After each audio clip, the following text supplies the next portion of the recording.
Okay, hi guys. My name is Sean Palmer. I am from Mobvista. Today I'll be talking to you about the Chinese mobile gaming market and just the Chinese gaming market in general. The reason why I kind of chose to talk about this subject is because I've been working for Mobvista for the better part of a year now. Kind of understand whilst talking to app developers and publishers about the Chinese market and also other APAC markets too. And help them to discover this market, better yields, CPMs, better revenue, and help them grow really. So that's the reason why I want to talk about the Chinese mobile market. So here's the contents page. So I really want to talk about me as a person, as well as Mobvista in general. Of course, I want to talk about the Chinese mobile gaming market, a few stats, a few figures, a few numbers I want to talk to you guys about. And also about Mobvista and who we are and our philosophy about how we do things. And also, if you've got any time, then maybe Q&A afterwards. So cool, so about me, and also Mobvista too. So during my career, I've worked for two fantastic companies, one being Super Awesome. Super Awesome was a kids digital marketing platform specialised in the under-13s market. So we kind of specialise in copy compliance, GDPR, making sure kids content creators monetise in the correct way. And then I moved to Mobvista as the head of supply here in Europe to help kind of app developers monetize in the APAC market in a much more efficient and a high revenue kind of way. So a little bit more about Mobvista. So we class ourselves as the fastest growing mobile app platform in APAC. We've been around for nearly 5 years next month. We are headquartered in Guangzhou, China. We have around about 14 offices worldwide, as well as 500 staff, 40% of which are in research and development, so research and making new formats, making things easier for the developer to monetize and market is our forte. And also we acquired some two fantastic companies, one being Game Analytics, another one being NativeX in 2016. This really gives us a really global footprint, both in North America and also Europe too. So the Chinese mobile gaming market. So I'll talk to you about a couple of figures which I've seen over the past couple of months. So to start with the bottom left, I know it's a bit of a weird place to start, but we'll start there anyway. So the global games industry is estimated to be $108.9 billion last year alone. Mobile games industry is estimated to be a $46.1 billion at a 42% market share, so it's pretty big. So let's talk about China. So the Chinese global games market is at $27.5 billion last year. Mobile is at $14.6 billion. So there's over 50% of overall revenue last year come from mobile. So there's definitely a massive opportunity for app developers there. The average revenue per user in China has actually grown 10 times since 2014. I think it's currently we'll be estimating about $30 I think next year.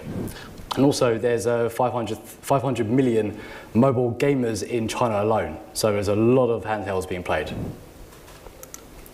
So it's just a stat in terms of mobile gaming revenue over the past 5 years. As you can see, as much as the US has actually grown very aggressively, it's not grown as aggressively as the Chinese market. So the China is kind of where the market is, it's where the fastest growing, that's where the users are. And as you see, you kind of surpassed the US in 2016, reaching an overall revenue of about $5 billion. So it's kind of split between mobile and other gaming platforms. So you can see 2012, there's normally about a 90-10% kind of split between both games platforms and mobile. We estimate by the end of next year, it should be at 50-50. So mobile is definitely increasing, and other gaming platforms are definitely working as well, but mobile is definitely where it's at, and it's mainly where the gamers are. So this figure kind of like really hit home in terms of how big the global gaming market is. So all in all, APAC has 47% of the entire market share of all consumer spend last year. China was $27.5 billion in terms of global spend last year alone, which is an absolutely massive market, and everyone should be definitely taking a really big interest in this. Yeah, I mean, it's a huge market. I mean, especially with the US taking about 90% of all North America's market share with 25.1 billion. China has more than that with 27.5 billion. So it's a much bigger market out there. So what's it showing us? So it's showing us that the majority of developers are starting to treat APAC, especially China, as a tier 1 top priority market when releasing their apps. mainly because obviously the massive opportunity out there in terms of the global spend, massive in-app purchasing opportunities there, and also users are getting much more familiar with kind of westernized games out there too. iOS has definitely have a much larger market share out there over the past 4 years. I think it's risen from about 12 to 13% to 20% over the course of 4 years, whilst other operating systems are declining.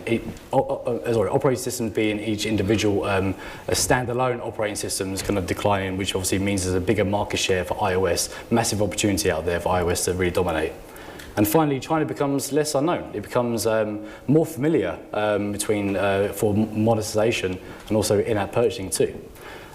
It's a much more easier market to understand as previous years would have shown. So what's the opportunity? So the opportunity is very easy once you understand kind of where the market is going and what the opportunity are. So number one, understand your APAC audience. What I mean by that is that majority of people and also app developers are going to focus on tier 1 markets, being like the US being a main priority. They may have some hidden gems in Vietnam, Malaysia, Taiwan, China. Let's exploit them. Let's see where they're going. Let's see how they're actually performing within your portfolio itself. Discover which games are performing. So you may have only about 2 or 3 downloads down in China. However, their CTI rate, their conversion rate, their retention rate is much higher than what you would see in other European and Western markets. Keep an eye out for other similar games as currently in the charts as well.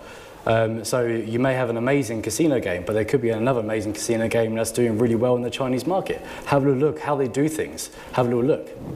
And also speak to the experts. This not just runs purely for APAC and monetization, but if you want to really know a bit more about what you want to do in terms of in-app purchasing, monetization, UA, speak to the experts. They can definitely tell you how to do things. Or it's just why. And let's talk about the Mobvista philosophy. So I like to kind of talk about this a bit in a bit more detail. So number one, we like being consultants and not salespeople. So what I mean by that is that we don't want to shove SDKs down people's throats. What we want to do, we want to work down like a plan of action for the year regarding what you want to achieve, what markets you want to target, what kind of users you want to go for. And then we're going to work together in terms of like a plan of action for the year regarding what we can do for you for CPM, for yield, for revenue, monetizing unmonetized markets. Let's kind of fill that gap in the revenue. And what I just mentioned there. Keeping users highly engaged. I mean, users is gold. Without users, you won't have any revenue, you won't have any downloads, you won't have any, you won't have anything. I've got to stop hitting that. Sorry, I'll move that a bit. So we really want to keep users engaged, keep that user experience high, making sure that the users keep within the game itself, and make sure that also they play your games, which is what everyone's here to do, right? We show relevant advertising to relevant users. What I mean by that is that here at Mobvista, because we have 14 offices worldwide, we have the right demand to the right market showing the right user, which therefore it makes a better CTI rates, much more engaging user experience, and it keeps the users engaged. And also we listen to our clients. So whatever you want to do, let's sit down, let's talk.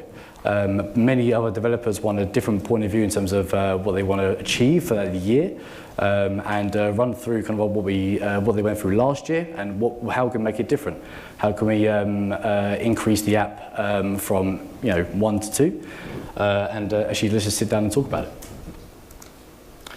So only in APAC, because I keep going on about APAC. No, hell no. Because of the acquisition between GA and NativeX, we have a massive footprint worldwide in the 3 main regions of the world. So one being Europe, one being APAC, and one being North America.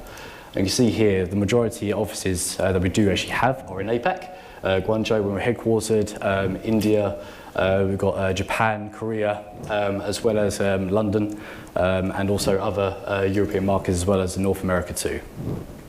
So we are here for everyone. We do have the right demand for everyone. We make sure we have the highest yield for the right campaigns, the right users. Here at Mobvista, we kind of make sure that developers understand this market a bit better and make sure that we do our utmost to make sure that you get as much revenue to basically do what you guys do best, and which is create great games for us to play. Pretty short, but thank you for your time.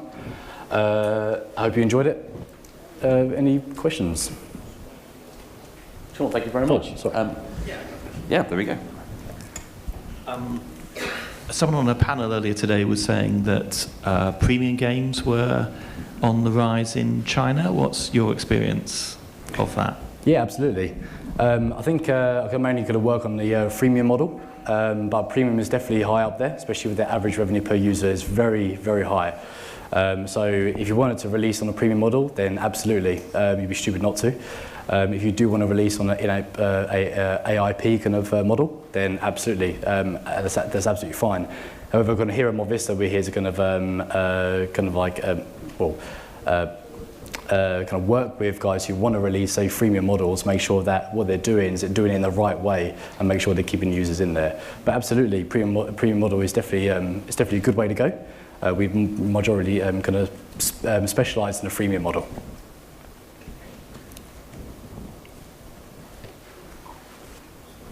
Any more questions for Sean?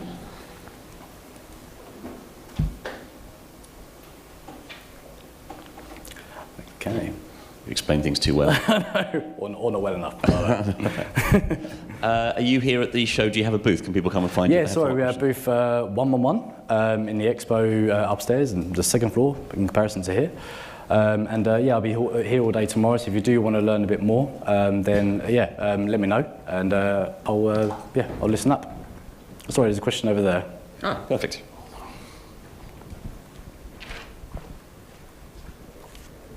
Hi, yeah, I'm Joshua. I'm from King as a junior level designer, and I just want to know if there are any games that you've seen successfully, or any Western games or companies that have done quite well in China. Yeah, absolutely. There's several. The guys at Ketchup are doing actually extremely well out there. I know that recently they kind of made a partnership with, I think, the guys at Tencent about doing their instant games within their kind of messaging platform, which is extremely interesting. There are, I think it's mainly kind of strategic games that do extremely well out there from an advertising point of view and also from an in-app purchasing point of view. Yeah, I mean, there's always a surprise, especially in the Chinese market in terms of a chart. So there's always one that will jump up from number 225 to number 5 within a day, mainly because word of mouth within the market is actually playing and it's actually doing really well.